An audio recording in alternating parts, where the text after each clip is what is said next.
இதுலேருந்து என்ன தருது, டிவிக்கே ரொம்ப குறைச்சி மதிப்பிட்டு இருக்காங்க. சின்ன பசங்க புதுசாக வந்தவங்க அவங்க என்ன பண்ண போகிறாங்கன்ட்டு. இன்னைக்கு டிவிக்கோட சுயரூபத்தை டிஎம்கேவோ ஏடிஎம்கேவோ மற்ற கட்சிகளும் பார்த்துருப்பாங்க. ஏடிஎம்கே கூட டீசெண்டாக தான் பேசுகிறாங்க, எல்லாருமே ஒன்றும் பிரச்சனை இல்லை. அவங்க சில கோரிக்கை சொல்கிறாங்க, அது இவங்க ஏற்றுக்கிறாங்க. சிலது தப்புன்னா மறுப்பு தெரிவிக்கிறாங்க, அந்த மாதிரி போகுது. இவங்க நிறைய பேர் பேசுகிற பார்த்தேன். ஆனால் இதில் ஓரளவு நல்லா ப்ரொடக்டிவாக பேசுனது பார்த்தீங்கன்னாக்கா, விவசாய பட்ஜெட்லையும் சரி, மானிக்க கோரிக்கைகளும் சரி, திரு சோமியா அன்புமணி பேசுனதெல்லாம் எல்லாருமே எந்த ஒரு பின் ட்ராப் சைலண்ட்ல எல்லாருமே கேட்டாங்க. அவங்க கேட்டதை டிவிகே கவர்மெண்ட் அக்செப்ட் பண்ணிக்கிட்டாங்க. அவங்க என்ன சொல்ல வராங்க, நதிநீர் இணைக்கிறதெல்லாம் பண்ணலாம், நம்மளுக்குள்ளேயே நதிநீர் இணைத்து யார்கிட்டையும் கேட்க தேவையில்ல பெர்மிஷனு, அதுக்கு செலவு பண்ணலாம், அது செலவு பண்ணாலே போதும், விவசாயிகளுக்கு எல்லா இடத்துலையும் கிடைச்சிரும்.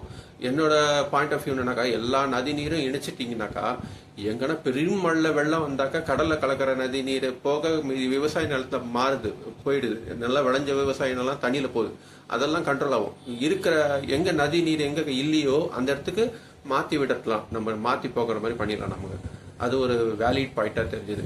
அதுக்கப்புறம் நான் ஏற்கனவே ஒரு இதுல சொல்லியிருப்பேன், தடுப்பணை கட்டணும்ட்டு வேற ஒரு வீடியோல சொல்லியிருப்பேன். தடுப்பணை கட்டிக்கிட்டே வந்தாக்கா மழை நீர்லாம் கடல்ல கலக்கிறது, தடுப்பணை கட்டலான்றதை சொல்லியிருப்பேன். அதையும் அவங்க மென்ஷன் பண்ணி சொல்லியிருக்காங்க.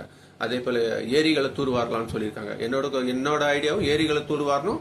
சப்போஸ் நிறைய வெள்ளம் போச்சுன்னா ஒரு வடிகாலா அந்த ஏரிக்கு போற மாதிரி ஒரு வே பண்ணிடணும் நம்ம. அது அந்த மாதிரி பண்ணலாங்க.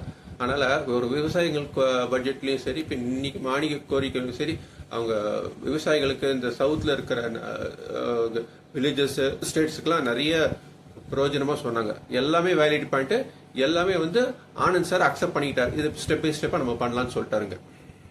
அதே போல பாத்தீங்கன்னாக்கா இவரு, நான் அவங்க மட்டும் சொல்ல, இதுல பொள்ளாச்சியில ஒரு எம்எல்ஏ விவசாய பட்ஜெட்ல பேசியிருப்பாரு. அவரும் ஓரளவு வேலிடா சொல்லியிருப்பாரு. இவரும் சொல்லியிருப்பாரு. எடப்பாடி பழனிசாமியும் அவரோட எடப்பாடி பூ வியாபாரிகளோட ப்ராப்ளம், அந்த பூ விவசாயம் பண்றவங்க ப்ராப்ளத்தை பத்தி பேசியிருப்பாரு. அதெல்லாம் வேலிட் பாயிண்டா தான் தெரிஞ்சதுங்க.